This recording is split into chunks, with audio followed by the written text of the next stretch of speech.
সমাজ তো আমরা যেভাবে চাই সেভাবে সমাজ তৈরি হয়নি, যেভাবে চাই রাষ্ট্র সেভাবে তৈরি হয়নি। একটা কথা মনে রাখতে হবে সবসময় যে হঠকারিতা করা যাবে না। অতি বিপ্লবী কোন চিন্তা ভাবনা নিয়ে সমাজে আরো অস্থিরতা বা একটা চরম একটা পরিস্থিতি সৃষ্টি করাটা বোধহয় সঠিক হবে না, নৈরাজ্য সৃষ্টি করাটা বোধহয় ঠিক হবে না।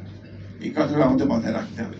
অর্থাৎ এই মুহূর্তে আমি সব পাল্টে দেবো, এই মুহূর্তে আমি দখল করবো, এই মুহূর্তে আমি সব অন্যায় করে দেবো, এটা হয় না। You have to go step by step, একটা প্রতি ধীরে ধীরে যেতে হয়, যেতে গেলে কিছুটা পারা যায়। তাও সবকিছু যে সুনিশ্চিত হবে তা নয়।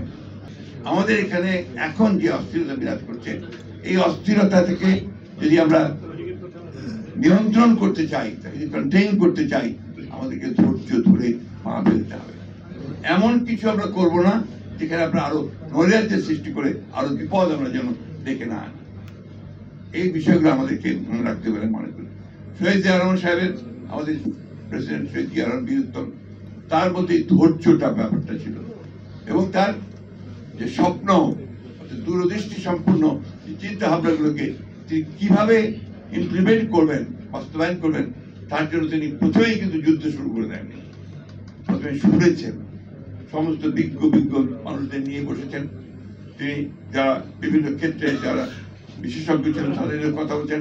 রাত্রে 2টা-3টা পর্যন্ত তিনি এদের নিয়ে কথা বলতেন। একটা রাত ছিল না যে যখন তিনি রাতে এইসব বিশেষজ্ঞদের সঙ্গে কথা বলেছেন, শুনেছেন, তারপরে তিনি কাজ শুরু করেছেন। এই জিনিসটাই আমাদের সকলকে মনে রাখতে হবে, তা না হলে আমরা ভুল করতে থাকবো।